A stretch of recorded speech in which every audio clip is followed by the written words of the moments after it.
الحمد لله وكفى والصلاة والسلام على عباده الذين اصطفى خصوصا على أفضلهم وخاتم النبيين محمد الأمين وعلى آله وصحبه أجمعين. أما بعد فقد قال الله تبارك وتعالى كما ورد في سورة الأنفال: اعوذ باللہ من الشیطان الرجیم بسم اللہ الرحمن الرحیم وَإِذْ زَيَّنَ لَهُمُ الشَّيْطَانُ أَعْمَالَهُمْ وَقَالَ لَا غَالِبَ لَكُمُ الْيَوْمَ مِنَ النَّاسِ وَإِنِّي جَارٌ لَكُمْ. وقال عز وجل كما ورد في سورة الأنبياء: حتى إذا فتحت يأجوج ومأجوج وهم من كل حدب ينسلون واقترب الوعد الحق فإذا هي شاخصة أبصار الذين كفروا يا ويلنا قد كنا في غفلة من هذا إنا كنا ظالمين. صدق الله العظيم. رب اشرح لي صدري ويسر لي أمري واحلل عقدة من لساني يفقهوا قولي. اللهم ربنا الہمنا رشدنا واعذنا من شرور انفسنا. اللهم ارنا الحق حقا وارزقنا اتباعه وارنا الباطل باطلا وارزقنا اجتنابه. آمین یا رب العالمین. حضرات، آج کا اہم ترین واقعہ کہ نیشنل اسمبلی میں وزیر اعظم محمد نواز شریف صاحب کی ولولہ انگیز تقریر ہے جو ابھی کچھ دیر پہلے ہوئی ہے، جس میں انہوں نے اس بات کا تو بالکل بربنا اور کھلم کھلا اعلان کیا ہے کہ کتاب و سنت کو پاکستان کا سپریم لا بنا دیا جائے گا. اس کے علاوہ یہ کہ پاکستان کو ایک حقیقی معنی میں فلاحی اسلامی مملکت بنایا جائے گا. کچھ اور بھی اچھے ارادے، نیک عزائم کا انہوں نے اظہار کیا ہے، لیکن یہ واقعہ تو چونکہ آج ہی رونما ہوا ہے اور ابھی جو اصل بل ہے وہ سامنے نہیں آیا، لہذا اس کے بارے میں مجھے زیادہ ابھی گفتگو نہیں کرنی ہے. بعض اس کے بارے میں اگر وقت ملا تو میں باتیں اختتام پر عرض کروں گا. ان دنوں کا ایک بہت اہم واقعہ جو ہوا ہے، جو ملکی سطح پر بھی ہے، علاقائی سطح پر بھی ہے، بین الاقوامی سطح پر بھی ہے اور عالمی سطح پر بھی ہے، وہ جو افغانستان اور سوڈان پر کروز میزائل کے حملے اور اس کے ساتھ ساتھ پاکستان پر کروز میزائلوں کی بارش، اس لیے کہ ایک تو پہلے ملا تھا، ایک کی خبر آج اور مل گئی ہے، تو گویا کہ یہ معاملہ کوئی ایک کا نہیں، ابھی ہو سکتا ہے اور کبھی پتہ چلے. ان کے ذریعے سے اصل میں کروسیڈز کے ایک نئے دور کا آغاز ہو رہا ہے. یہ کروز اور کروسیڈ، ان کے درمیان جو ایک لفظی مناسبت ہے، صوتی آہنگ ہے، اس کو ذہن میں رکھیے. وہ صلیبی جنگیں جو شروع ہوئی تھی 10ویں 11ویں صدی، پھر اس کے بعد اس کا جو ایک دور اب شروع ہوا ہے جس کے اندر خلیج کی جنگ جو ہے، جس میں ایک بڑے اہم سنگ میل کی حیثیت رکھتی تھی، اس کا ایک نیا مرحلہ ہے اصل میں، کہ جس کا آغاز ہوا ہے ان تازہ کروسیڈز کا، ان کروز میزائلوں کے حملے اور بارش. اس کے ساتھ ہی یہ بھی نوٹ کیجئے کہ اصل میں قیامت کی جو علامات کبریٰ احادیث میں بیان ہوئی ہے، ایک علامات صغریٰ ہیں جن کا سب کا ظہور ہو چکا ہے. یہ میرا چونکہ آج کا موضوع نہیں ہے لہٰذا میں تفصیل میں نہیں جا سکتا. ایک علامات کبریٰ ہے، تو ان کو بھی یوں سمجھیے کہ ان کی طرف پیش رفت کا جو معاملہ ہے وہ بھی اب بڑی سرعت کے ساتھ، جس کے بارے میں بارہا اس سے پہلے گفتگو کر چکا ہوں، جس پر میری وہ ایک تعلیق بھی موجود ہے، سابق اور موجودہ مسلمان امتوں کا ماضی حال اور مستقبل. اب مستقبل قریب اور مستقبل بعید میں کیا ہونے والا ہے، عضو احادیث نبویہ علی صاحب الصلاۃ والسلام. بہرحال اس کے اعتبار سے بھی یہ واقعہ جو ہے اس اہمیت کا حامل ہے کہ ادھر بھی اب ایک تیز رفتاری کے ساتھ پیش رفت ہوگی۔ اس سلسلے میں سب سے پہلی بات جس کو میں بیان کرنا چاہوں گا وہ یہ ہے کہ خلیج کی جنگ کے بعد ایک نعرہ لگا تھا نیو ورلڈ آرڈر۔ اس کے ساتھ ہی یو ایس ایس آر کے تحلیل ہو جانے کے بعد یہ بات سامنے آئی کہ اب امریکہ جو ہے سول سپریم پاور ہے دنیا میں، اب سب سے بڑی طاقت ایک ہی رہ گئی ہے، اس کی مد مقابل سوویت یونین تھی، وہ ختم ہو چکی اور عالمی سیاست اب بائی پولر کے بجائے یونیپولر ہو گئی۔ تو نیو ورلڈ آرڈر سب سے پہلے بش نے لفظ استعمال کیا ہے خلیج کی جنگ کے فوراً بعد، اگرچہ یہ پرانی اصطلاح ہے، یہود کی جو ہے یہ شروع کردہ اصطلاح ہے، ایجاد کردہ اصطلاح ہے، لیکن یہ کہ اب وہ بش کی زبان پر آئی تھی۔ اور اس کے ساتھ ہی امریکہ کا یہ عزم سامنے آیا تھا کہ وہ گویا کہ عالمی سطح پر ورلڈ پولیس مین کا کردار ادا کرے گا، عالمی تھانے دار۔ میں سمجھتا ہوں کہ یہ واقعہ جو ہے در حقیقت اس کو مبرہن کر رہا ہے کہ واقعتاً امریکہ نے عالمی تھانے دار کا رول عملاً اختیار کر لیا۔ اس میں جو نقشہ سامنے آ رہا ہے امریکہ کا، مجھے اس کی ایک مثال ملتی ہے قرآن حکیم کے الفاظ میں جو سورہ انفال میں وارد ہوئے ہیں، وَإِذْ زَيَّنَ لَهُمُ الشَّيْطَانُ أَعْمَالَهُمْ، جبکہ شیطان نے ان کے لیے ان کے اعمال کو مزین کر دیا۔ چنانچہ خلیج کی جنگ کے بعد اور جس کو ڈیمائس کہتے ہیں یا ڈسولوشن آف سوویت یونین، اس کے بعد فوکویاما نے کتاب لکھی اینڈ آف ہسٹری، اب ہمارا نظام ثابت ہو گیا ہے اعلیٰ ترین ہے، یہ انسانیت کی معراج ہے، سیکولر کیپٹلسٹک ڈیموکریسی، یہ دنیا کا انسان کے لیے اس سے آگے کوئی منزل نہیں۔ یہ گویا کہ بالکل وہی بات ہے، زین لہم الاعمال الشیطان اعمالهم، جبکہ شیطان نے ان کے لیے ان کے اعمال کو مزین کر دیا۔ ہماری تہذیب، ہمارا نظام، یہ گویا کہ انسانیت کی معراج ہے، اب اس سے آگے انسانیت کے لیے کوئی اور ترقی کی منزل نہیں ہے۔ ساتھ ہی الفاظ آئے وَلَا فَقَالَ لَا غَالِبَ لَكُمُ الْيَوْمَ مِنَ النَّاسِ، شیطان نے یہ پٹی بھی پڑھا دی، آج پوری نوع انسانی میں کوئی تم پر غالب نہیں آ سکتا۔ لا غالب لکم اليوم من الناس، وہ صورتحال اس وقت جو ہے وہ امریکہ کی ہے، وہ سمجھتا ہے کہ میں سول سپریم پاور آن ارتھ ہوں اور اس کے حوالے سے میں گلوبل پولیس مین کا کردار ادا کر سکتا ہوں۔ وَإِنِّي جَارٌ لَكُمْ، شیطان ساتھ ہی کانوں کے اندر جو ہے وہ پھونکے مارتا رہتا ہے کہ تمہاری جو طاقت ہے وہ تو ہے، میری طاقت بھی تمہارے ساتھ رہے گی، میں تمہارے ساتھ تمہاری مدد کروں گا۔ جس کو کہ ولیم رائٹر نے جو کتاب لکھی تھی تقریباً نصف صدی قبل، پونز ان دی گیم، اس میں لیوسیفر گویا کہ جو ابلیس کا کردار ہے روح قرآن و حدیث، اس کے لیے اس نے لفظ استعمال کیا لیوسیفر، ایک عالمی قوت ہے، وہ قوت ہے کہ جو در حقیقت کل شر کا منبع ہے، سرچشمہ ہے، اور اس کے گویا کہ سب سے بڑے جو اس وقت اعلی کار ہیں وہ یہود ہیں، ان کی طرف سے یہ کانوں کے اندر پھونکے پڑ رہی ہے کہ ہم تمہارے پشت پناہ ہیں، تمہارے ساتھ ہیں۔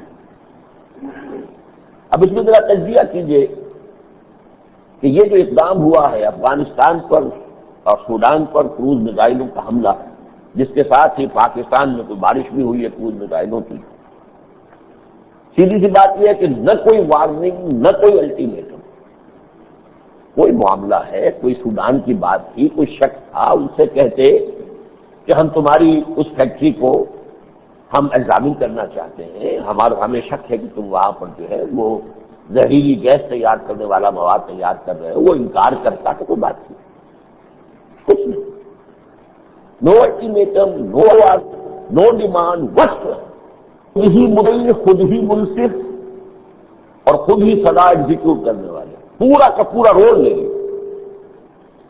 وہ یونائٹڈ نیشنز کا کے لیے بنائی تھی، اور کوئی مسئلے ہو تو اس کے لیے تو یونائٹڈ نیشنز بھاگو بھاگ، لیکن یونائٹڈ نیشن میں چونکہ اب وہ بات نہیں رہی جو کبھی تھی سن 91 میں، جبکہ خلیج کے خلاف خلیج کی جنگ ہوئی تھی اور عراق کے خلاف اقدام ہوا تھا، سب کے سب ساتھی تھے.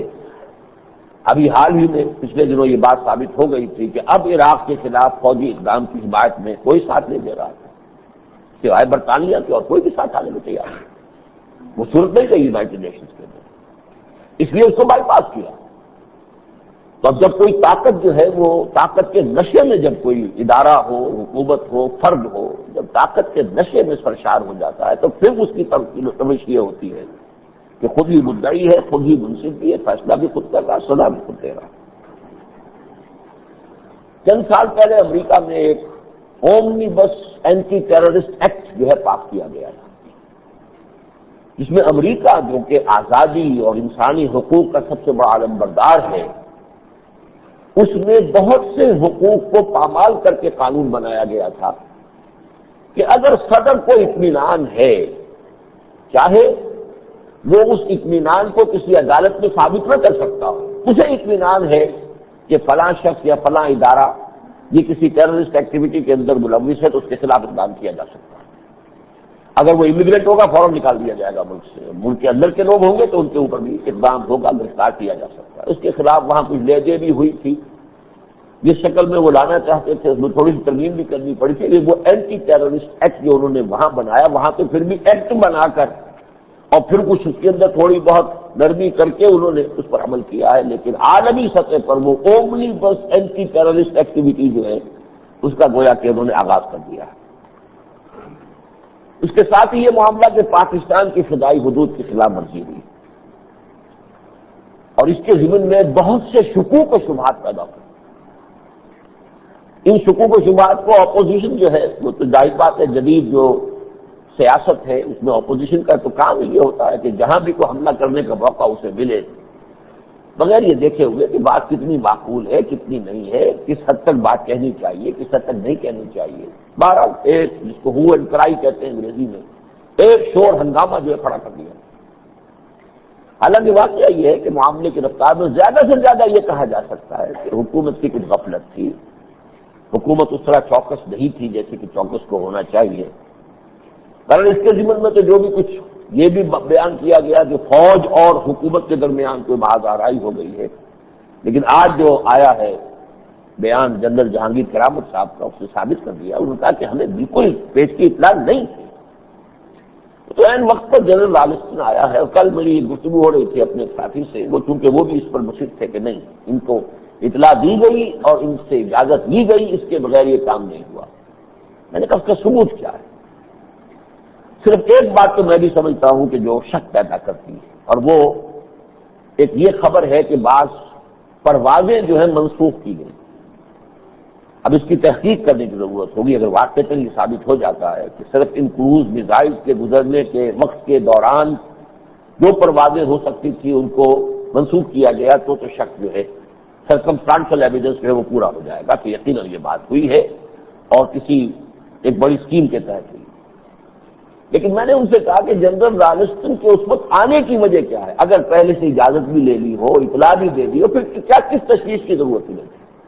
این وقت پر اتنا بڑا جرنیل آیا ہے، وہ آئے کہ جنرل جہانگیر کرامت کے پاس بیٹھا ہوا ہے، وہاں کھانا کھا رہا ہے، پہلو بدل رہا ہے، اور جاتے ہوئے بتا دیتا ہے کہ ہم نے یہ کام کیا ہے. اور صحیح بات ہے جو نواز شریف نے کہی ہے کہ اس وقت تک تو وہ کروز میزائل فائر کیے جا چکے تھے. 15 منٹ لگ گئے ہوں گے جہانگیر کرامت صاحب کو، پہلے اسے سی آف کیا ہوگا. ظاہر بات ہے کہ کچھ آداب ہوتے ہیں. اس کے ہاں کھانا کھا رہا تھا وہ، جب جانے لگا سی آف کر کے اس نے فوراً نواز شریف کو کھلا دیا.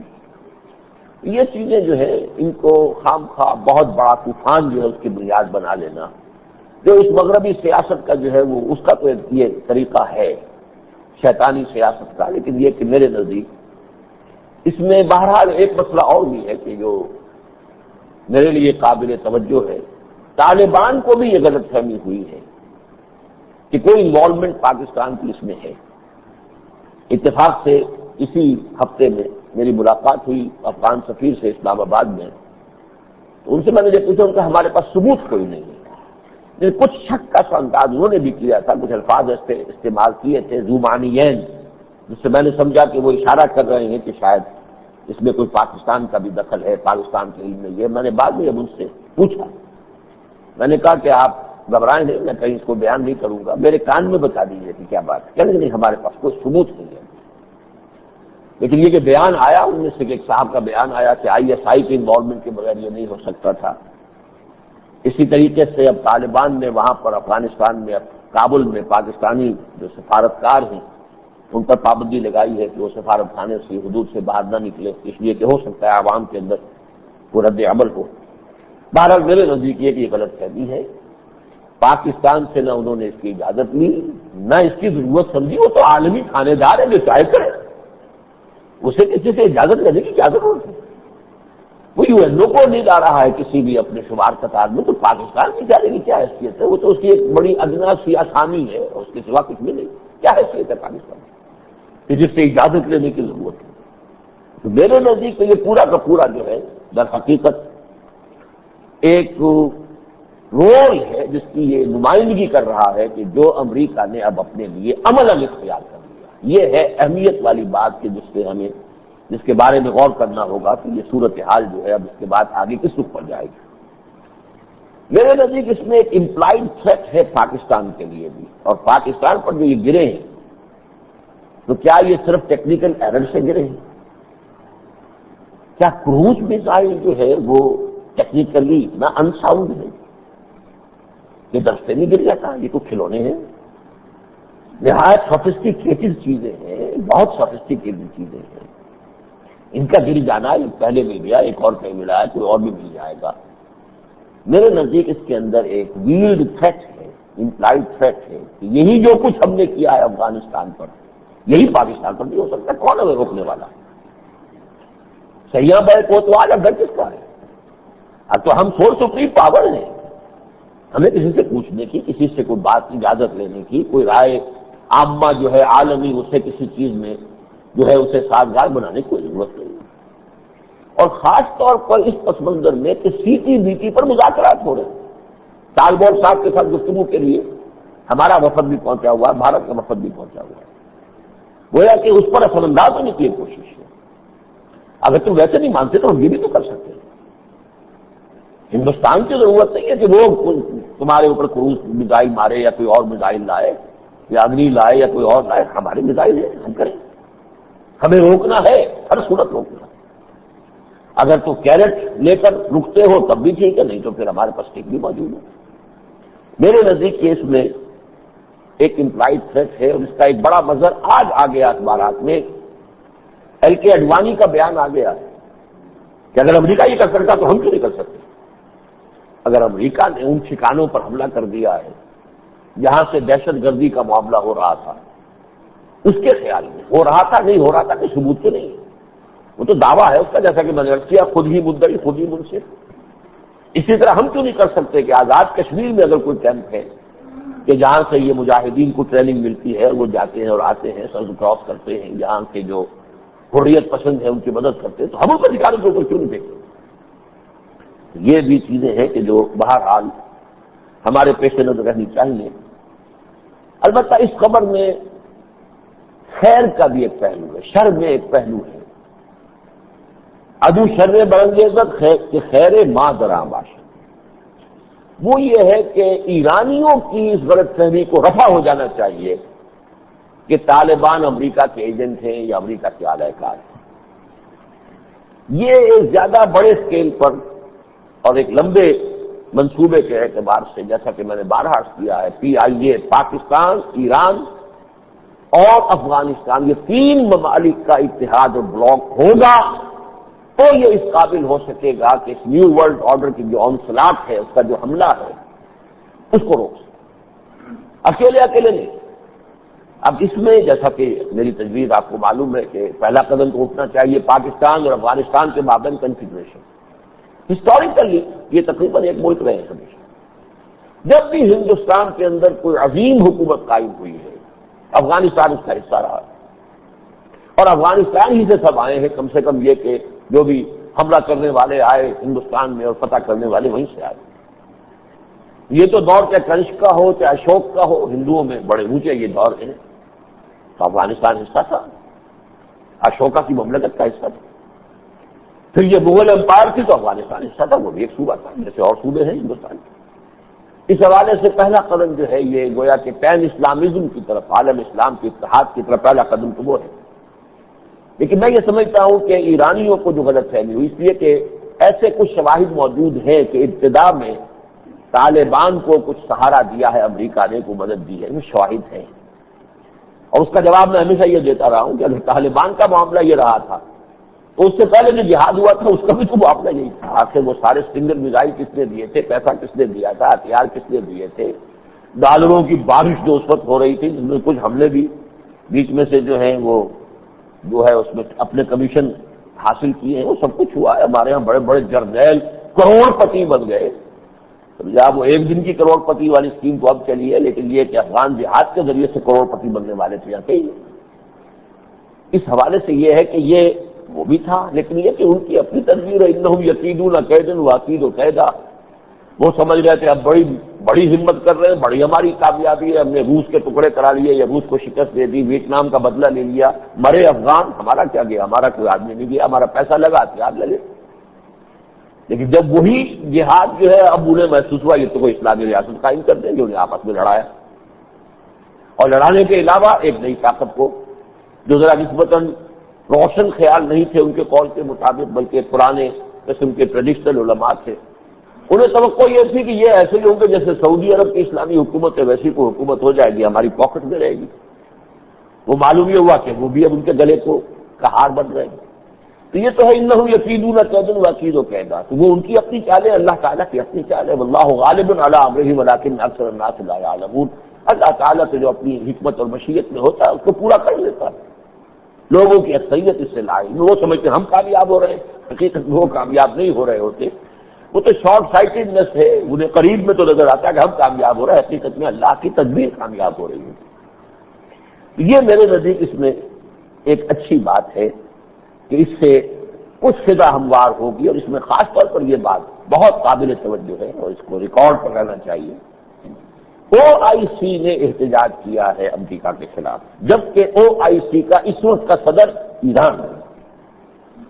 اب ایران کا جو بھی موقف طالبان کے خلاف رہا ہے وہ آپ کو معلوم ہے، شدید ترین رہا۔ اس کے باوجود اب جو کچھ وہاں پر ہوا ہے، جو کچھ کیا گیا ہے افغانستان اور سوڈان پر، اس کے خلاف احتجاج شدید OIC کر رہی ہے، اور OIC کا چیئرمین اس وقت ایران ہے۔ تو یہ اچھی علامتوں میں سے ہے، اور وہ چیز میں نے عرض کیا ہے کہ شر میں تو خیر اللہ تعالیٰ پیدا کر دیتا ہے۔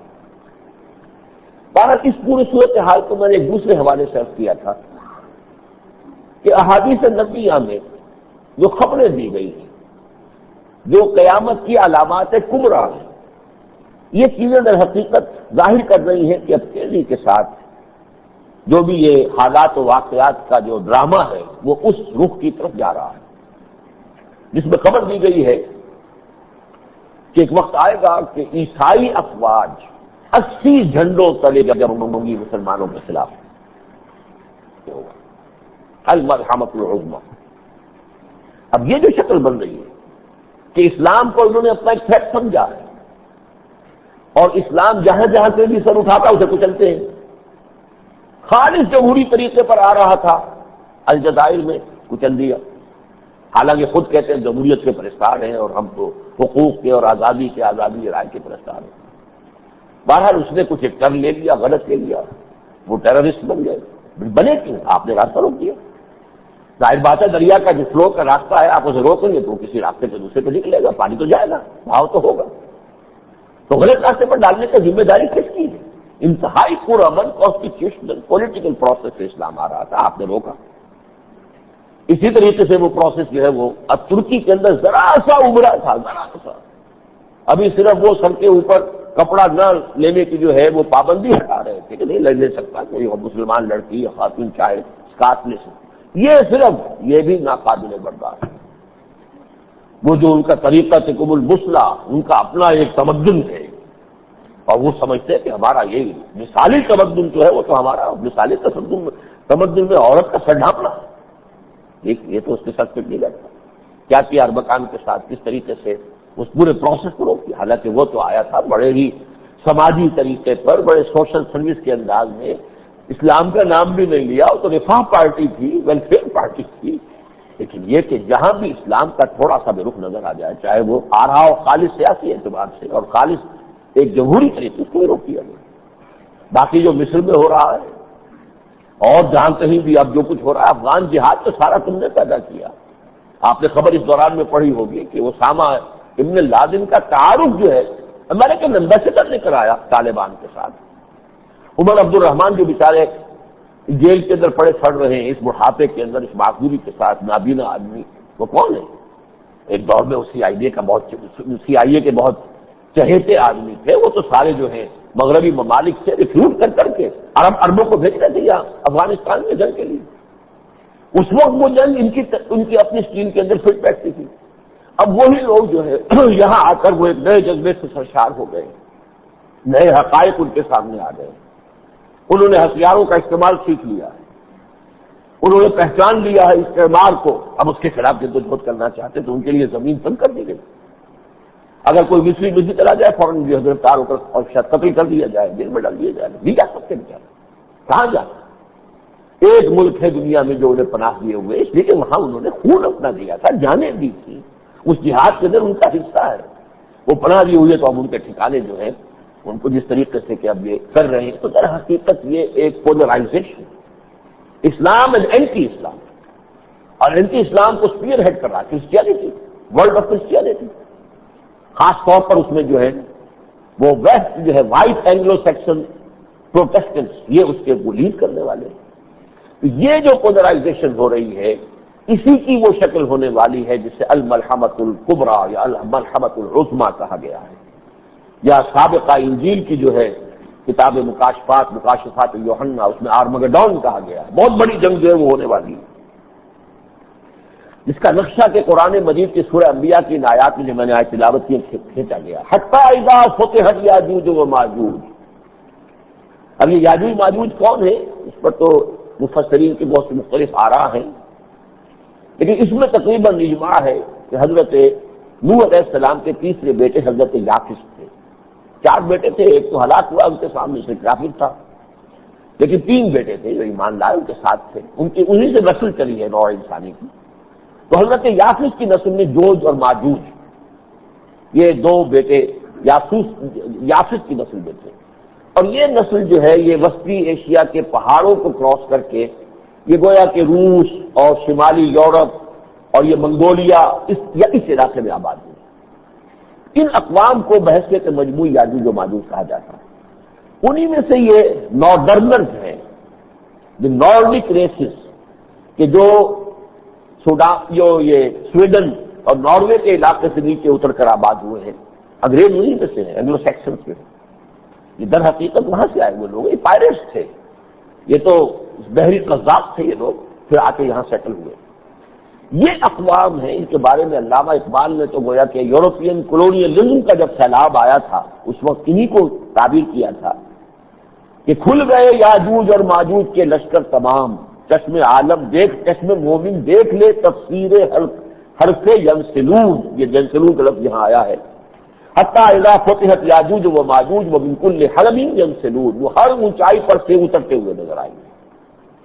تو یہ یاجوج اور ماجوج کی اقوام، ان کا ایک جو ہے بہت بڑا خروج جو ہوگا وہ قیامت کے بالکل قریب آ کر ہوگا، وہ فتحت یاجوج و ماجوج. اس وقت بھی یہ نقشہ جو ہے یاجوج و ماجوج کا، اور اس وقت صورتحال کیا ہوگی؟ واقترب الوعد الحق، اس وقت قریب آ چکا ہوگا وہ سچا وعدہ، قیامت کا وعدہ، وہ قریب آ چکا. واقترب الوعد الحق فاذا هي شاخصة ابصار الذين كفروا. تو اس وقت ان لوگوں کی نگاہیں پتھرا کر رہ جائیں گی کہ جنہوں نے انکار کیا تھا. کس چیز کا انکار کیا تھا؟ حضور کی دی ہوئی خبروں، بلکہ مذاق میں اڑاتے ہیں. یہ جو پیشن گوئیاں ہیں محمد رسول اللہ صلی اللہ علیہ وسلم کے، ہمارے بعض دانشور وہ تو مذاق اڑاتے ہیں باقاعدہ. میں نے بہت سے علماء کو بھی دیکھا کہ وہ ان کو اہمیت نہیں دیتے، لیکن یہ کہ جنہوں نے انکار کیا تھا وہ کہیں گے یا ویلنا قد کنا فی غفلۃ من ھذا، ہائے ہماری شامت، ہم تو اس کی طرف سے غفلت ہی میں رہے، بلکہ ہم تو تھے ہی اپنے اوپر ظلم کرنے والے. یہ نقشہ جو ہے اب قریب آ رہا ہے. پولرائزیشن، کلیش آف سویلائزیشنز میں ویسٹرن کرسچین سویلائزیشن اور اسلامک سویلائزیشن. اب اس کو اسپیئر ہیڈ جو کر رہے ہیں اس وقت فی الوقت صورتحال کچھ ایسی ہے کہ وہ کچھ ٹیررسٹک ایکٹیویٹیز کے اندر بھی ملوث ہو گئے ہیں. ابھی ترکی میں اس کا آغاز نہیں ہوا، لیکن ہے ممکن ہے اگر یہی شکل چلتی ہے تو 12 جوشیلے لوگ ہوں گے، جب وہ دیکھیں گے کہ راستہ رکا ہوا تو کیا کریں گے؟ سعودی عرب میں کوئی پولیٹیکل پروسیس نہیں، کوئی جماعت نہیں بن سکتی، کوئی جلسہ نہیں ہو سکتا، کوئی اظہار رائے بھی ہے ممکن نہیں ہے، تو کیا ہوا تھا 79 میں؟ کیا ہوا تھا؟ ایکسپلوژن ہوا تھا، ایک جماعت نے جو قبضہ کیا تھا حرم شریف پر، اور شاہ خالد کو ختم کرنے کا منصوبہ تھا، اور ایک بڑا ہنگامہ، کئی دن تک جو ہے حرم میں نماز نہیں ہو سکی تھی، آپ کو معلوم ہوگا۔ اس کے بعد اس کے اوپر گولیاں چلی ہیں، اور یہ اس کے بعد جو ہے پاکستان سے بھی کمانڈوز گئے تھے، فرانس سے بلائے گئے تھے، سعودی تو پولیس کیا فوج بھی وہاں پر بالکل ناکام ہو کر رہ گئی تھی، تب کہیں جا کر وہ جو ہے قبضہ واگواد کرایا تھا، بڑی سخت سزائیں دی گئی تھی ان لوگوں کو۔ تو یہ کیوں ہوتا ہے؟ یہ ہوتا ہے جب ایکسپلوژن، جب راستہ آپ نے جو کھلا راستہ ہے وہ بند کر دیا، آپ نے سیدھا راستہ بند کر دیا۔ آپ کو جہاں پر یہ آپ موقع نہیں دیتے لوگوں کو تو اختلاف ہے تو اختلاف بیان کریں، کوئی آرگومنٹ ہو، ڈائلاگ ہو، گفتگو ہو، دلیل ہو، دلیل کا جواب دلیل سے دیا جائے۔ یہ راستے بند کر دیے جائیں گے تو ظاہر بات ہے کہ دوسرا راستہ تو ایکسپلوژن کا ہے۔ اس حوالے سے جو کچھ ہونے والا ہے، اس کے ساتھ ہی یہ بھی نوٹ کر لیجیے، شاہ فہد جو ہے اب علیل ہیں، دوبارہ وہ پھر گئے ہیں، ابھی چند دن ہی شاید پہلے نکلے تھے اسپتال سے، پھر سے داخل ہو گئے، اور ایک ٹیلی فون آیا تھا امریکہ سے، وہاں تو ایک دفعہ خبر بھی اڑ چکی ہے ان کے انتقال کی، اور ساتھ ہی یہ خبر اب آ گئی ہے جو میں نے بہت مرتبہ بیان کی ہے یہاں بھی اور اپنی اور تقاریر میں بھی، اپنے اس کتاب میں بھی، کہ ظہور مہدی کے ضمن میں جو حدیث آتی ہے ہمارے پاس صحیح احادیث میں سے ہے کہ ایک خلیفہ، ایک بادشاہ کے انتقال کے بعد خانہ جنگی ہو جائے گی، اور اس میں ایک شخص ہوگا جو مدینے سے بھاگ کر مکے میں چھپے گا، یعنی کوئی شخص ایسا ہوگا جس کی طرف لوگوں کی نگاہیں اٹھ رہی ہوں گی کہ اس کرائسس کے وقت میں یہ شخص ہے جس کو چاہیے کہ وہ ہماری قیادت کرے اور ہمیں طاقت دکھائے، خانہ جنگی شروع ہو چکی ہے، لیکن وہ اس سے گریز کرے گا، کترائے گا، بھاگے گا، چھپے گا، لیکن پھر لوگ اسے تلاش کریں گے، اور تلاش کر کے پھر اس کے ہاتھ پر بیعت ہوگی، جو رکن ہے جس میں کہ حجر اسود نصب ہے، خانہ کعبہ کا وہ کونا، اور پھر جو مقام ہے جہاں کے مقام ابراہیم وہ پتھر موجود ہے، اس کے مابین وہ کھڑے ہوں گے اور وہاں بیعت ہوگی، اور یہ پھر وہ ہوں گے حضرت مہدی کہ جن کے ذریعے سے پھر عرب میں ایک خالص اسلامی حکومت قائم ہوگی۔ تو یہ صورتحال پیدا ہو رہی ہے، اور یہ بات میں نے آپ سے کئی مرتبہ عرض کی ہے کہ اب جو ان کے ہاں ان کی روایت جو ہے خاندانی، اس کے اعتبار سے آئندہ بادشاہ ہونا چاہیے امیر عبداللہ ابن عبدالعزیز کو، امریکہ کو وہ پسند نہیں، وہ امریکہ کو پسند نہیں کرتے، ان کا جو رجحان ہے وہ بھی مذہب کی طرف ہے۔ صدر تارڑ صاحب نے ایک جگہ یہ بیان کر دیا تھا کہ ایٹمی دھماکوں کے بعد یہ امیر عبداللہ کا جو تبصرہ تھا جو پاکستان نے ایٹمی دھماکے کیے، بہت خوشی کا اظہار کرتے انہوں نے کہا تھا کہ اب پاکستان میں اسلامی نظام بھی قائم کر دینا چاہیے۔ اس سے آپ اندازہ کیجئے کہ وہ نہ صرف یہ کہ اپنے ملک میں بلکہ پاکستان میں بھی اسلامی نظام کے قیام کی خواہش مند ہے۔ یہ بات امریکہ کو کیسے پسند ہو جائے گی؟ ان کے ہاں جو ہے یہ بہت ہی پرسونا نان گریٹا جس کو کہتے ہیں اس کی حیثیت رکھتے ہیں۔ وہ سازش کرے گا امریکہ، باز نہیں آئے گا، کیونکہ وہ طاقت کے نشے میں ہے۔ وہ یہ نہیں دیکھے گا کہ اس ملک کی کچھ روایات ہیں، ان روایات کو توڑنا جو ہے وہ یہاں خانہ جنگی کا موجب ہو سکتا ہے، یہ نہیں سوچے گا، اس کے بعد خانہ جنگی ہوگی۔ تو یہ صورتحال بھی اب بہت قریب نظر آ رہی ہے، اور وہ جو ملاحم اور پھر ملحمۃ الکبریٰ، یہ ساری چیزوں کی طرف گویا کہ اب یہ پیش رفت ہے، یہ جو کروز میزائل کے ذریعے سے کروسیڈز کا ایک نیا دور شروع ہوا ہے۔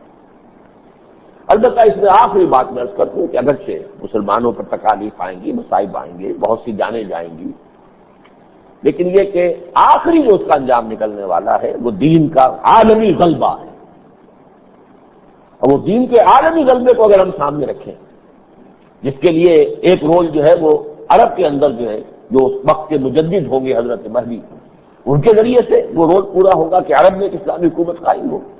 تو اس سے پہلے عرب کے مشرق میں کہیں وہ حکومت قائم ہو چکی ہوگی، جہاں سے فوجیں جائیں گی حضرت مہدی کی حکومت کو مضبوط کرنے کے لیے، اور ثانیاً فوجیں جائیں گی یہود سے جنگ کرنے کے لیے حضرت مسیح علیہ السلام کے ساتھ۔ ظاہر بات ہے کہ مشرق میں علاقہ کہاں ہے، کون سا ہے؟ یہی پاکستان، افغانستان، ایران بھی کچھ عرب، اس کا کچھ حصہ جو ہے وہ عرب کی مشرق میں پڑ جاتا ہے۔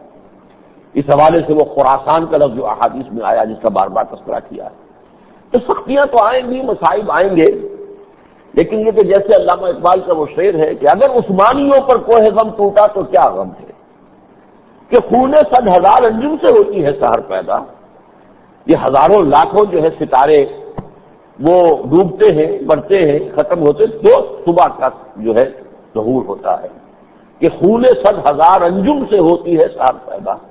اگر عثمانیوں پر کوہ غم ٹوٹا تو کیا غم ہے. اسی طرح اگر مسلمانوں کو کچھ قربانیاں دینی پڑے، کچھ مشکلات جھیلنی پڑے، کچھ مسائل برداشت کرنے پڑے، تو اس میں یہ کہ جو فائنل شے ہے جس کی کہ خوشخبری ہمیں دی گئی ہے، ثم تکون خلافت علی منہاج النبوہ، پھر خلافت علی منہاج النبوت کا دور دنیا میں قائم ہوگا. اور اب جب وہ ہوگا گلوبل ہوگا، پوری دنیا میں ہوگا. لا یبقی علی ظہر الارض بیت وبر ولا مدن الا ادخلہ اللہ کلمۃ الاسلام.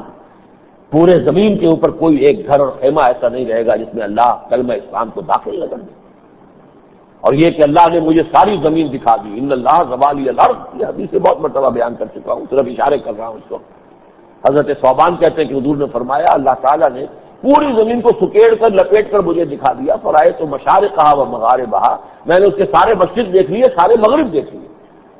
وَإِنَّ أُمَّتِي سَيَبْلُغُ مُلْكُهَا مَا ذُرِّيَ لِي مِنْهَا، سن رکھو میری امت کی حکومت ان تمام علاقوں پر قائم ہو کر رہے گی جو مجھے سکیڑ کر دکھا دیے گئے. بہرحال اسی میں مجھے وہ رئیس امروہوی کا بھی ایک قطعہ یاد آیا ہے، جسے میں نے جب میں عزم ایڈٹ کرتا تھا اپنے زمانہ طالب علمی میں، تو اس کا پرچہ جو تھا جمعیت طلبہ کا عزم، اس میں بڑے نمایاں طور پر جلی الفاظ میں نے یہ قطعہ شائع کیا تھا. وہ وقت آیا کہ ہم کو قدرت ہماری سعی و حمل کا پھل دے، بتا رہی ہے یہ ظلمت شب کہ صبح نزدیک آ رہی ہے. ظلمت شب یہ بتا رہی ہے کہ صبح نزدیک ہے. یہ حالات جو ہے در حقیقت یہ اس صبح کی ایک نمودار ہونے کا ایک ثبوت ہے. ہر رات کے بعد یہ صبح آتی ہے. وہ وقت آیا کہ ہم کو قدرت ہماری سعی و عمل کا پھل دے، بتا رہی ہے یہ ظلمت شب کہ صبح نزدیک آ رہی ہے. سیاہیوں سے ہوزی نہ ہونا، غموں سے اندوہگی نہ ہونا، انہی کے پردے میں زندگی کی نئی سحر جگمگا رہی. ابھی ہے کچھ امتحان باقی، فلاکتوں کے نشان باقی، قدم نہ پیچھے ہٹے کہ قسمت ابھی ہمیں آزما رہی ہے. اور رئیس اہل نظر سے کہہ دو کہ آزمائش سے جی نہ ہارے. جسے سمجھتے ہو آزمائش وہی تو بگڑی بنا رہی ہے، آزمائشوں ہی میں سے تو نکل کر کوئی قوم یا کوئی جماعت جو ہے وہ کندن بنتی ہے. یہ تو اس موضوع کا ایک پہلو تھا. دوسرا پہلو بھی بڑا اہم ہے، اس کو میں چاہتا ہوں کہ وضاحت اس کی بھی کر دوں. اس وقت ہم مسلمانوں کا طرز عمل بھی درست نہیں ہے.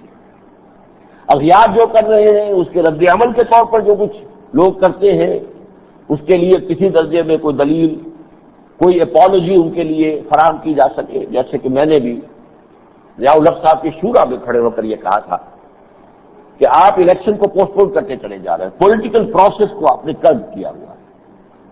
اگر آپ اس معاملے کو دیر تک چلائیں گے تو پھر گویا کہ دہشت گردی کو خود صنعت عطا کریں گے. اس لیے کہ ظاہر بات ہے جب پولیٹیکل پروسیس کے راستے بند ہوں گے تو کہاں جائے گا وہ مواد، کس کے گھر جائے گا سیلاب بلا میرے بعد.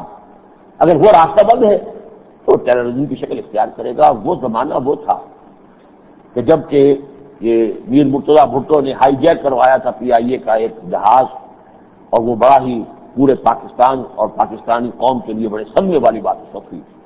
وہ دن سے جب کہ میں نے کھڑے ہو کر یہ کہا، میں نے کہا تھا کہ PLO کے ٹیررزم کو ہم نے اسی لیے جواز عطا کیا. PLO کیا کر رہی تھی اس وقت؟ جہاز جو ہے ہائی جیک کر لیا، کوئی دھماکہ کرا دیا، کوئی کچھ اور کرا دیا. تو ہم نے کیا کہا تھا کہ جب کسی قوم کے لیے کوئی آواز نہ چھوڑا جائے، جب اسے دیوار سے لگا دیا جائے، وہ کیا کرے؟ اس کا تو نتیجہ یہی نکلے گا جو نکل رہا ہے. یہی بات میں نے کہی تھی کہ اگر آپ نے اس پروسیس کو روکے رکھا تو پھر گویا کہ دہشت گردی کے لیے آپ خود جواز فراہم کریں گے. میری اس تقریر پر کہا تھا اسلم خٹک صاحب نے، اس وقت کے سینئر وزیر وہ ہوتے تھے، کہ یہ آج شام تک گرفتار ہو جائے گا. اور اگلے روز میں جب آیا لاہور تو فون آیا مجھے ڈاکٹر خورشید ملک صاحب کا شکاگو سے. میں نے جب کہا جی میں بول رہا ہوں، آپ بول رہے ہیں؟ میں نے کہا بول رہا ہوں کہ یہاں تو یہ خبر اڑ چکی ہے کہ آپ گرفتار ہو چکے ہیں. لیکن یہ کہ پتہ نہیں ہے کون سے ایسے ذرائع ہیں کہ جو خبریں وہاں تک اتنی جلدی پہنچا دیتے ہیں. بہرحال کیونکہ ضیاء الحق صاحب اس معاملے میں بہت سمجھدار آدمی تھے، انہیں یہ معلوم تھا میں MRD میں شریک نہیں ہو سکتا، اور دوسرے یہ معلوم تھا میری اپنی جماعت اتنی مضبوط نہیں ہے کہ میں اس پر کوئی ایک تحریک اٹھا سکوں. لہٰذا انہوں نے مناسب فیصلہ کیا کہ خامخواہ ایسے شخص کو جیل میں ڈال کے گرفتار کر کے اسے اور ہیرو بنا دینا اور مشہور کر دینا، اسے کیا حاصل ہے؟ باقی دونوں باتیں صحیح تھیں، میری اپنی جماعت ہوئی تو میں نے خود ان سے کہا تھا 5 مئی 1982 کو یہاں گورنر ہاؤس میں کہ میں آپ کے خلاف ہمت تحریک چلا سکتا ہوں، لیکن میں اس لیے نہیں کر رہا کہ میں ہنگامہ کھڑا کر دینا نہیں چاہتا کہ جس سے دوسرے فائدہ اٹھا جائیں، اس لیے کہ میرے پاس وہ طاقت نہیں ہے، تحریک برپا کر سکتا ہوں آپ کے خلاف۔ ہر مسجد سے میرے حق میں گفتگو ہو رہی تھی وہ پردے کے موضوع پر، مسلمان جانتا ہے کہ پردہ ہے اسلام میں، جو نہیں کرتے وہ بھی جانتے کہ اسلام میں تو پردہ ہے، تو وہ ایشو انہوں نے خود اٹھایا، اس کی وجہ سے یہ ہے کہ تمام مذہبی حلقوں کی طرف سے میری تائید ہوئی، تو میں ایک تحریک برپا کرنے کی پوزیشن میں تھا، لیکن کیوں نہیں کیا؟ میری جماعت ایسی نہیں ہے کہ میں اسے کنٹرول کر سکوں۔ ہنگامہ کر دینا آسان ہے، ہنگامے کو کنٹرول کر کے کسی مثبت رخ پر اس کو لے کے جانا، مثبت نتائج اس سے حاصل کرنا یہ آسان کام ہے، اس کے لیے بڑی جماعت کی ضرورت، مضبوط جماعت، ڈسپلن جماعت۔ بہرحال ٹیررزم جو ہے وہ ہم کسی درجے میں بھی اسے کنڈون نہیں کر سکتے، درست نہیں کہہ سکتے، اس کی تائید نہیں کر سکتے۔ اب یہ کہ ایمبیسی کے اوپر حملہ کر دیا گیا، کتنے تو وہاں کے بیچارے جو لوگ ہیں افریقی مارے گئے نا، امریکی کتنے مرے ہیں، پھر امریکی جو اصل جو ہے کرنے والے جرائم ان میں سے تو کوئی نہیں مرا، یہ تو ان کے عام ملازمین ہیں، سفارتکار ہیں۔ یہ جو ہے اگر اسامہ ابن لادن کا ان معاملات میں ہاتھ ہے تو بہرحال ہم اس کی تائید نہیں کر سکتے۔ اسامہ ابن لادن ہمارے آنکھ کا تارا ہے، اور ان کا وہ بیان تو مجھے بہت ہی پسند آیا تھا کہ میں تو اب آ کر خراسان میں بیٹھ گیا، یہ خراسان ہے جس میں بیٹھا ہوا ہوں، یہ سب اپنی جگہ پر صحیح ہے، لیکن اگر فی الواقع ان کا تعلق ان دھماکوں سے ہے تو اس کی ہم تائید نہیں کر سکتے۔ یہ طریقہ اسلام نے ہمیں نہیں سکھایا، یہ ہمیں اس کی اجازت نہیں دی۔ آپ کھلم کھلا بات کریں، سامنے سے بات کریں، اعلان کریں۔ مثلا ان کے لیے ایک راستہ یہ ہو سکتا تھا وہ سعودی عربی میں بیٹھتے اور بیٹھ کر جو ہے تحریک چلاتے کہ مسلمان ممالک جو ہے امریکہ اور اس کے حواریین کی مصنوعات کا استعمال کر بائیکاٹ کر۔ گاندھی نے یہی کام اس صدی میں ہندوستان میں کیا تھا، سودیشی تحریک۔ ہم مانچسٹر کا بنا ہوا کپڑا کیوں پہنے؟ اپنا چلاؤ چرخا، اس سے اور جو ہے وہ سوت کاٹو اور پھر کھدر بناؤ، پہنو، کھادی کھل کر رہی برطانوی حکومت۔ ان کے جو ہے کارخانے جو ہے وہ بند ہونے لگے، اتنی بڑی بندی اور وہ بند ہو جائے تو 1.5 ارب مسلمان دنیا میں ہے۔ اگر وہ طے کر لے کہ ہمیں ان کی مصنوعات استعمال نہیں کرنی، ہم تو مشروبات اور معقولات تک ان کے استعمال کر رہے ہیں، وہ 7 اپ ہو، پیپسی ہو، کوکا کولا ہو، یہ اب کوکا کولا کلچر ہے ایک، اس کا نفع کہاں جا رہا ہے؟ یہ یہودیوں کی فرم ہے۔ اب جو ہے وہ کنٹکی فرائڈ چکن بھی آ گیا ہے، اور یہ ساری چیزیں جو آتی چلی جا رہی ہیں، میکڈونلڈ بھی بعض ممالک میں آ گیا، شاید ہمارے یہاں بھی کہیں آ گیا، مجھے معلوم نہیں ہے۔ یہ سب کیا ہے؟ یعنی مشروبات و معقولات تک تو ہم ان کی استعمال کر رہے ہیں، ساری سپورٹ انہیں ہم دے رہے ہیں۔ اگر کسی قوم کے اندر واقع کوئی قیادت ایسی ابھرے جس کی کہ بات لوگ سنتے ہوں اور اس پر عمل کرتے ہیں، چاہے یہ وہ کسی اور ملک میں بیٹھ جاتے ہیں، سعودی عرب، اس پر اگر سعودی عرب کس چیز پر گرفتار کرتا کوئی بات نہیں تھی، لیکن ان کا ایک نام ہوتا۔ لیکن اگر یہ اس طرح کی دہشت گردی کا معاملہ، اگر وہ، میں نہیں جانتا کہ وہ ملوث ہے یا نہیں، اس پر میں تنقید کر چکا، وہ تو خود ہی مدعی ہے امریکہ، اور خود ہی اس نے فیصلہ بھی کر دیا اور خود ہی اس کی سزا بھی دینے کی سوچی۔ یہ تو طریقہ صحیح نہیں ہے، ان کے اپنے جو اصول ہیں ان کے خلاف۔ لیکن اگر ہے تو بہرحال ہم ان کے اس طرز عمل کی ہم تائید نہیں کر سکتے، ہم انہیں یہی کہیں گے کہ یہ طریقہ اسلام کا نہیں ہے۔ ان کے جو بھی مظالم ہیں یا ان کی جو بھی زیادتیاں ہو رہی ہیں ان کا مقابلہ جو ہے ان طریقوں سے کیا جائے کہ جو کتاب و سنت سے ہمیں ملتے ہیں۔ ہمارے یہاں تو حکم یہ ہے کہ اگر تمہارا کسی غیر مسلم قوم سے یا قبیلے سے کوئی معاہدہ تھا اور تم محسوس کرو کہ وہ جو قبیلہ ہے وہ تمہارے خلاف سازش کر رہا ہے، تو پھر یہ کہ پہلے اس معاہدے کے خاتمے کا اعلان کرو، پھر کوئی اقدام کرو۔ فمدد علیہم علی سواء، وہ پہلے معاہدہ ان پر دے مارو کہ بھائی آج کے بعد ہمارا تمہارا معاہدہ ختم، یہ پہلے اعلان کرو پھر اس کے خلاف کوئی اقدام۔ یہ نہیں کہ اس نے بھی وہ 420 کی ہے کہ معاہدے کو برقرار رکھتے ہوئے کوئی وہ سازش کر رہا ہے یا کوئی پلاننگ کر رہا ہے تو تم بھی وہی کرو، تو پھر تمہارے ان کے درمیان فرق کیا رہ گیا؟ وہ جو اخلاقی سطح پر فرق ہونا چاہیے اس کو برقرار رہنا چاہیے۔ اسی طریقے سے جو ہم جو کچھ کر رہے ہیں یہاں پر وہ بھی اسلام کے روح سے اور عملی اعتبار سے اس کا کیا نتیجہ نکلے گا؟ مظاہرے ہو گئے، کلنٹن کا پتلا جلا دیا، اس سے کیا بنے گا؟ پتلے جلا دیں یا کہیں اگر موقع مل جائے تو کسی ایمبیسی کو پتھراؤ کر دیں، کیا ہوا؟ یہاں پر بھی اگر یہ بات چلے، تحریک چلے کہ بھائی کون کیجیے، جتنے لوگ بھی ہیں کہ جنہوں نے تائید کی ہے امریکہ کی، ان کے ممالک کا جو ان ممالک کی چیزیں مصنوعات جن کا بائیکاٹ کیا گیا، سوشل بائیکاٹ، اکنامک بائیکاٹ، تب تو کوئی بات نہیں ہوئی، انہیں کوئی تکلیف بھی پہنچے، اس سے نہیں کیا تکلیف پہنچتی ہے؟ اپنے سفارتکاروں نے پہلے یہاں سے نکال لیے تھے کہ زیادہ غصے میں آ جائیں، جیسے کہ رشدی کے معاملے میں ہو گیا تھا، کچھ زیادہ ہی غصہ ہو گیا تھا، تو اس کی وجہ سے کوئی نقصان نہ ہمارے کسی کو پہنچ جائے، باقی یہ کہ اور اس میں کیا حاصل ہوگا۔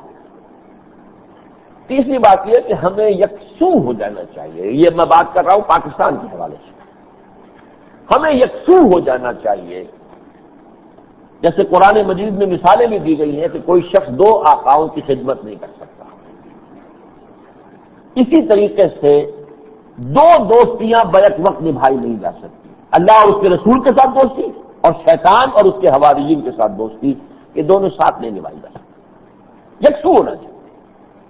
اب یہ کہا ہے، لغاری صاحب نے کہا ہے کہ یہ اسلام کی بات بھی جو اب کریں گے، نواز شریف صاحب کی بیان تھا ان کا، جو اعلان تو اب کیا ہے، آج ان کا بیان آ چکا ہے پہلے، تو اس سے پہلے جا کر شہباز شریف صاحب امریکیوں کو یہ ایشورنس دے کر آ گئے ہیں کہ یہ صرف ہم لیپ پوت کریں گے کچھ مسلمانوں کے جذبات کو ٹھنڈا کرنے کے لیے اور ان کے اندر جو جوش بڑھ گیا ہے اس کو ذرا ٹیم آؤٹ کرنے کے لیے، لیکن کوئی عملی پیش رفت نہیں ہوگی، آپ مطمئن رہیں۔ اب دروغ بند کرنے میں راوی، جھوٹ اگر وہ بول رہے ہیں تو اس کی ذمہ داری ہے، لیکن یہ تو ان کا یہ بیان آ گیا۔ اگر تو کسی درجے میں بھی ہم یہ دو دوستیاں نبھانے کی فکر کر رہے ہیں تو ظاہر بات ہے کہ یہ تو بات چلنے والی نہیں ہے، نہ ہم ادھر کے رہیں گے نہ ادھر کے رہیں گے، پھر تو وہ نقشہ ہمارا ہو جائے گا لا الہ الا اللہ ولا الہ الا اللہ مذبذبین بین ذلک، اور یہ منافقین کا نقشہ ہے جو قرآن میں کھینچا گیا، نہ ادھر کے ہیں نہ ادھر کے ہیں، دھوبی کا کتا نہ گھر کا نہ گھاٹ کا، لا الہ الا اللہ ولا الہ الا اللہ، شیطان ہی کے ہو جاؤ تو شیطان بظاہر بات ہے اللہ نے اسے کچھ قوت دے رکھی ہے اس وقت، اس کی طاقتیں ہیں اس وقت، اس کے بڑے چیلے چانٹے ہیں، اس کی بڑی طاقتیں ہیں، تو وہ اس سے تو مدد مل جائے گی، چاہے ان دی لانگ رن عاقبت بھی برباد ہو اور دنیا میں بھی تباہی کو عذاب الہی تمہیں، لیکن اس وقت تو سہولت مل جائے گی، ورلڈ بینک بھی اپنے کھول دے گا تجوریاں اور IMF بھی کھول دے گا، پوری طرح ان کے ہو جاؤ، یا پھر اللہ کے ہونا ہے تو اللہ کے ہونا، اور پھر یہ کہ اس کے اندر کوئی تذبذب نہ ہو، مذبذبین بین ذلک لا الہ الا اللہ ولا الہ الا اللہ۔ ظاہر بات ہے کہ اس کے خلاف یہ جو بھی میں نے آپ کے سامنے نقشہ کھینچا کہ اسلام کے خلاف مغرب یا اس وقت جو اسپیئر ہیڈ کر رہا ہے وہ ہے امریکہ، جو داعی ہے نیو ورلڈ آرڈر کا، جو حقیقت میں نیو ورلڈ آرڈر ہے، اس کروسیڈ کا جو اسلام کے خلاف انہوں نے شروع کی ہے، صحیح علاج کیا ہے؟ صحیح علاج یہ ہے کہ ہم خطہ زمین، اس روئے ارضی پر کسی خطہ زمین میں صحیح اسلامی معاشرہ اور ریاست قائم کر کے دکھائیں، شیطان کی ساری اسکیمیں تب فیل ہوگی۔ یہ سمجھیے، میں تو سمجھتا ہوں کہ الہامی اشعار ہیں علامہ اقبال کے وہ کہ جو ابلیس کی مجلس شورا کے آخری حصے میں ابلیس کی زبان سے انہوں نے کہلوائے ہیں کہ اصل حاضر کے تقاضاؤں سے ہے، لیکن یہ خوف، ابلیس کو خوف ہے، ہو نہ جائے آشکارا شرع پیغمبر کہیں، پیغمبر کا نظام، پیغمبر کی شریعت کہیں دنیا میں نمایاں نہ ہو جائے، اس کا کوئی نقشہ دنیا نہ دیکھ لے، چشم عالم سے رہے پوشیدہ یہ آئیں کو خوب، یہ غنیمت ہے کہ خود مومن ہے محروم یقین۔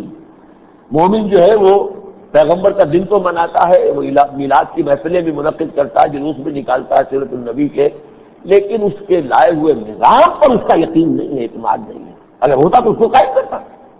یہ غنیمت ہے، یہ خود مومن ہے محروم یقین، لیکن تم اپنی سی کوشش کرتے رہو کہ کہیں حادثاتی طور پر بھی ایسا نہ ہو جائے کیا اصل حاضر کے تقاضاؤں سے ہے، لیکن یہ خوف ہو نہ جائے آشکارا شرع پیغمبر کہیں۔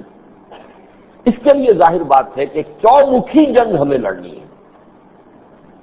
یہ چومکھی جنگ جو ہے ایک مثالی اسلامی ریاست، جس کو کہ آج کیونکہ تقریب میں نے بھی سنی ہے، مثالی اسلامی فلاحی مملکت پاکستان کو بنانے کا عزم جو ہے اس کا اظہار کیا ہے نواز شریف صاحب نے۔ تیری آواز مکے اور مدینے میں، اللہ کرے کہ اس کے پشت پر خلوص ہو، الہیت ہو، واقعی عزم مصمم ہو، ارادہ ہو، سچائی ہو، یہ صرف کوئی دم چپاؤ بات نہ ہو، وقتی ٹینشن کو ختم کرنے کی بات نہ ہو۔ اللہ کرے کہ جو کچھ کہا ہے لغاری صاحب نے وہ جھوٹ ہو، فریب ہو، دھوکہ ہو، اللہ کرے کہ ایسا ہو، ہماری دعائیں تو یہی ہوں گی، لیکن یہ کہ اس کو قائم کرنے کے لیے اس نظام کو چومکھی جنگ لڑنی پڑے.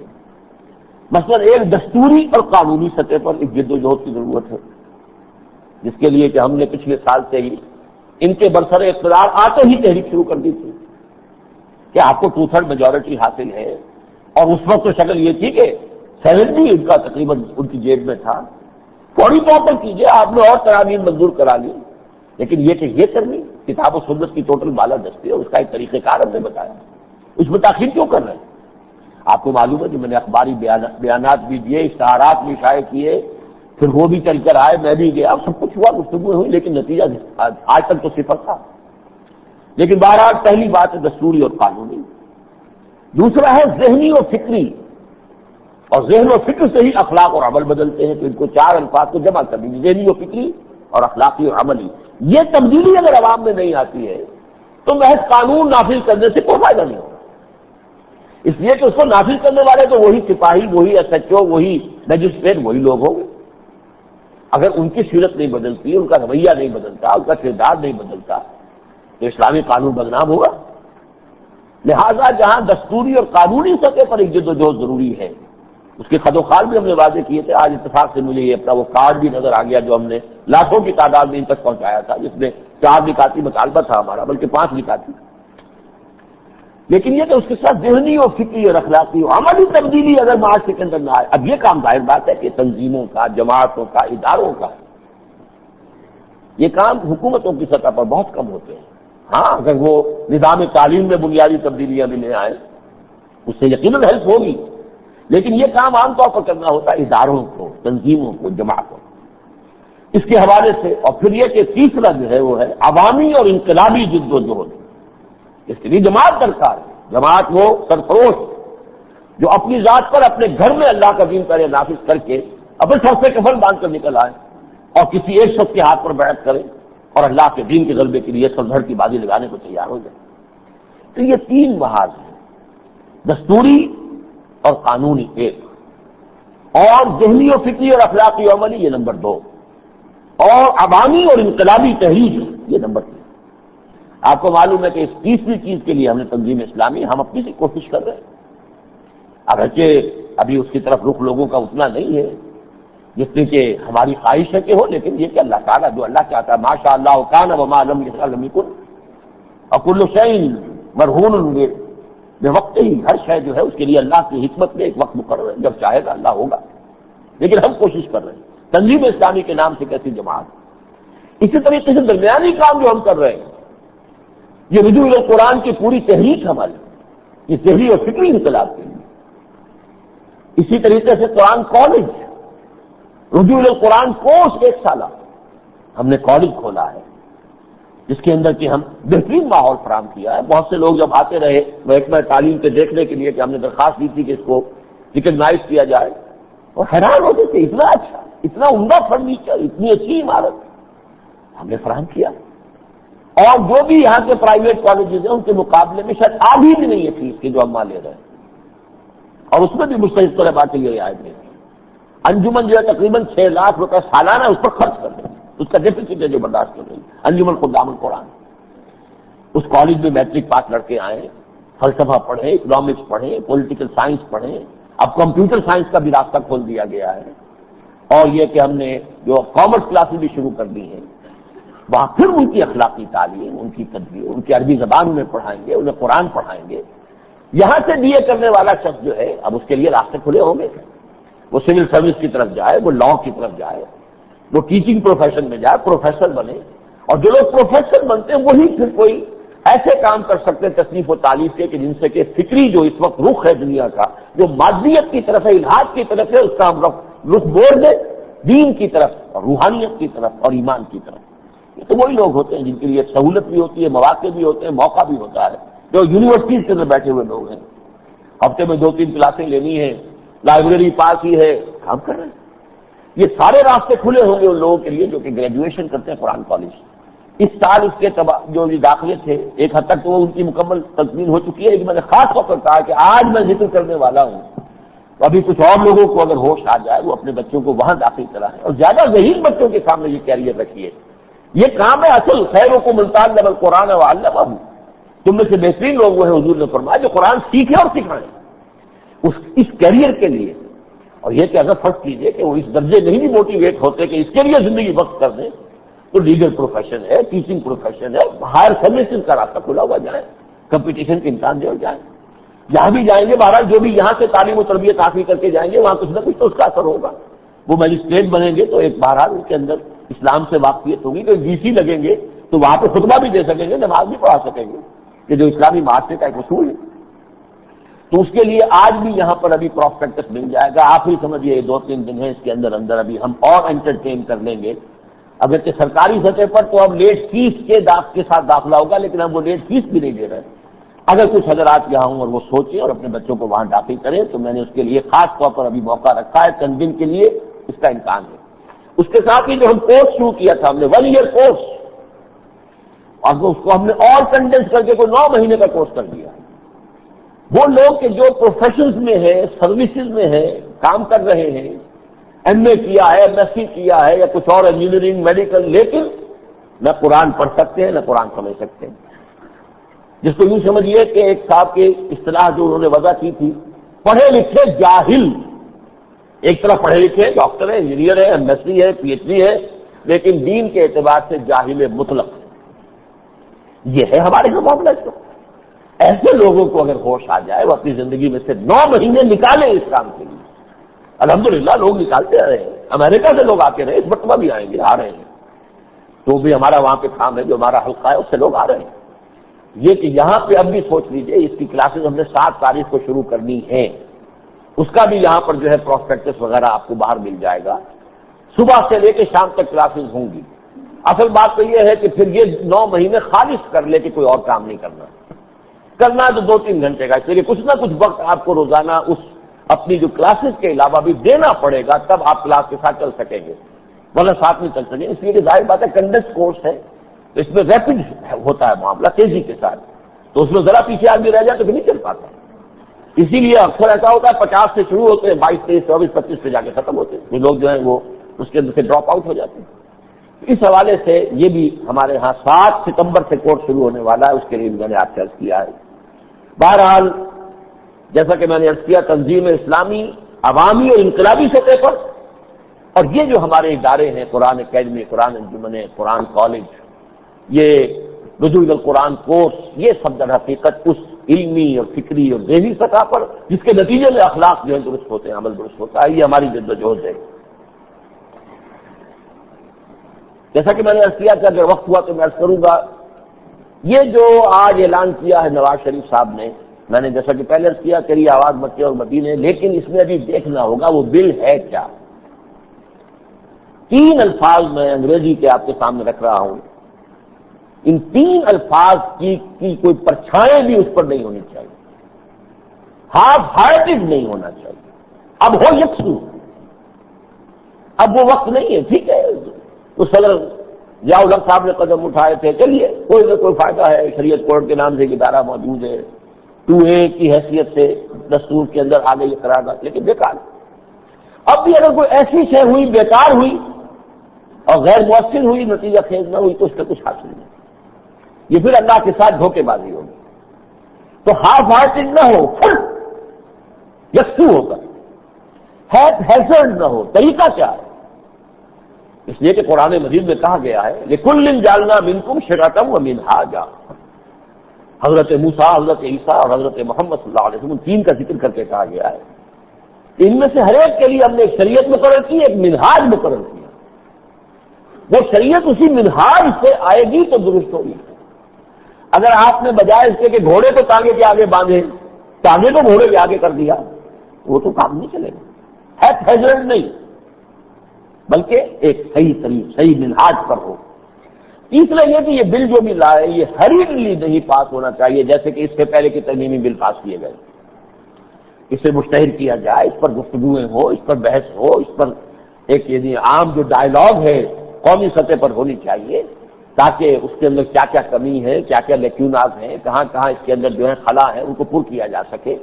تو اس وقت تو صرف اسی پر میں اتفاق کر رہا ہوں، بہرحال اس پر انشاءاللہ آئندہ جمعے میں اس وقت تک بل سامنے آ چکا ہوگا، تفصیلی گفتگو ہوگی، اقول قولی ھذا واستغفر اللہ لی ولکم ولسائر المسلمین والمسلمات۔